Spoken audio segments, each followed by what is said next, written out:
Konami Studios. Oh my god. Okay. DCeased.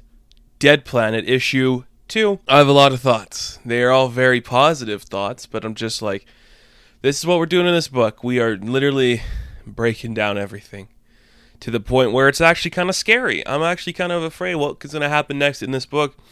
I think more so than I was in the original book, so I think that's kind of cool. This issue opens up and we are seeing Roy Harper, a character who's been shit on more the DC universe than I think almost any other character.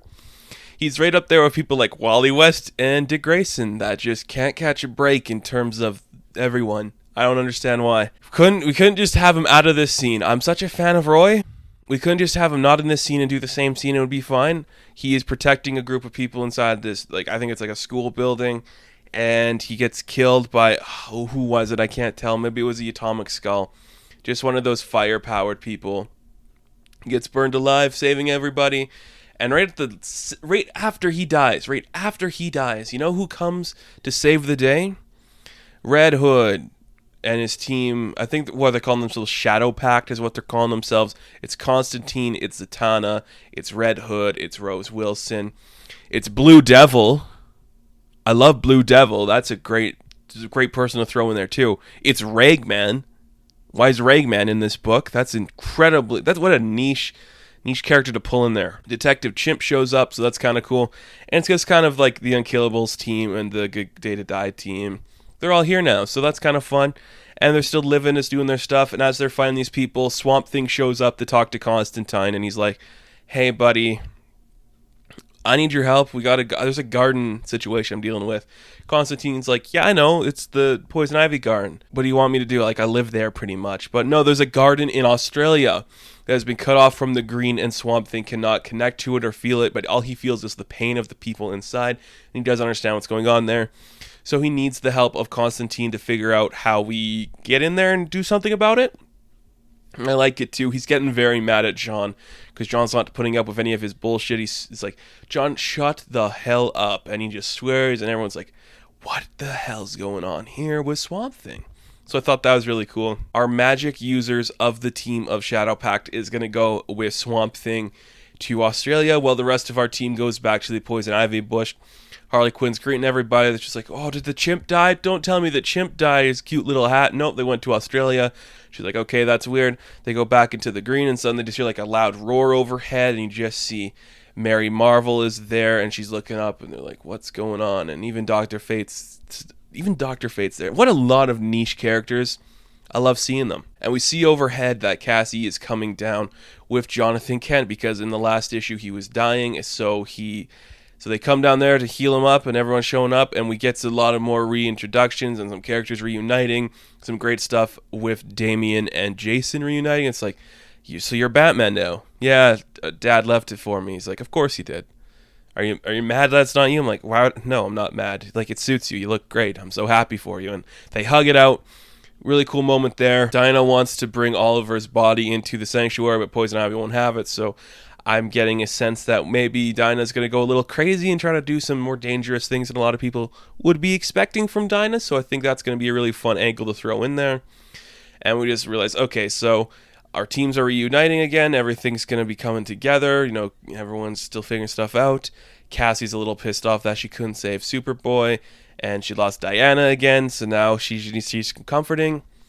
And her and Damian have a little comforting session. I wasn't expecting that, mainly because I think it's kind of obvious, and I'm going to say this. I want to make this clear. Superman, Batman, Wonder Woman. That is DC's Trinity. I love all those characters a lot. I don't think in any circumstances should any of those characters in the Trinity be romantically involved with each other. Unless it's an Elseworlds thing, then I think it's okay. But in the main continuity, I don't want to see those characters kissing or hooking up in any variety. I don't think we should do it. Superman is Lois. Wonder Woman can have whoever she wants, man or female, who cares? And Batman can just have Catwoman, I don't care. I want to say the same for the young generation, but it always feels like the younger generation's going to hook up with the younger generation. So, whatever. I mean, Cassie and Damian, I'm okay with it. I mean, but it's fine. I mean, it's fine. I don't really feel anything bad about it. It is what it is. it's going to work okay. So whatever, it's cute, it's fun, it's adorable. It's great stuff there. I guess? I don't know.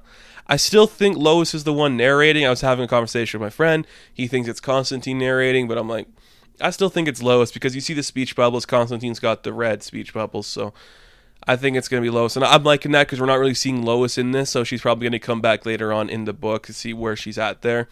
Kind of curious to see how that's going to be. We jump to Australia with our magic users. They are looking at this weird fortress. And like, what's going on here? There's something really bizarre going on. What's going on? How are we supposed to get into this? And we see an infected plastic man who is just shaping into this like terrifying Lovecraftian monster, just attacking everyone and killing things. And he's just like disgusting, and his tendrils are coming out everywhere. Wipes out pretty much all of our team, so we can say goodbye to most of our team. Like, there goes Blue Devil, we just introduced him. There goes Ragman, we just introduced him. There goes Zatanna. What? We really teased her up to be a big player here. I'm just gonna say, like, Roy Harper is dead in this issue, and Zatanna, some of my favorites in DC. That feels like a gut punch, and I hate it. But I love the book too. It's still really good. And I think we see Swamp Thing, Detective Chimp, and Constantine still alive, but it looks like they're going to be sucked into the Plastic Man. And we see like 3 shadowy figures at the end there just watching them. I'm trying to think who that could be. I'm thinking it might be, because we saw Lex Luthor die, right? We saw Joker die. It's not going to be any of our bigger hitters. Maybe Sinestro. I can't remember where he's at. I think we saw Darkseid die in DC. So could it be Mongol? That could be an interesting one to see. It could be Trigon. Someone trying to think of like those bigger names at DC that could potentially be watching them, because I don't think it's going to be a hero. So I'm not sure who that could be. I think we saw Vandal Savage die too, so it's not going to be him. And it's just another really great book and a gut punch for people if you like some of these characters. We also discover that the cure is inside Cyborg, and I love that Harley Quinn's like, well, which part of you? You're kind of in 2 pieces. Is it the head or the torso? Like, which part? That was pretty funny. Like, Harley Quinn, great week for Harley Quinn. I'll say it all around. She did really good this week. Really fun stuff with her. This was a pretty good book. I mean, it was very interesting, especially when you're just seeing how the world's building up now. All of our teams have come together. All our people who are in Gotham City are now our people from Earth 2. All of our magic users are now either dead or inside of a Plastic Man.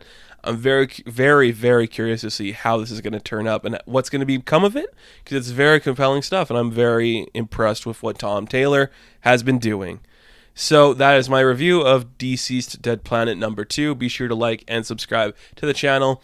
And thank you guys so much for watching. I really appreciate it. So you can check me out on places like Instagram, Patreon, Twitter, all that good stuff. Links to that will be in the description below. And thank you. Have fun. Stay safe. Don't hurt yourself. Or do. I'm not the boss of you. So if you want to hurt yourself, do it. But good luck with that.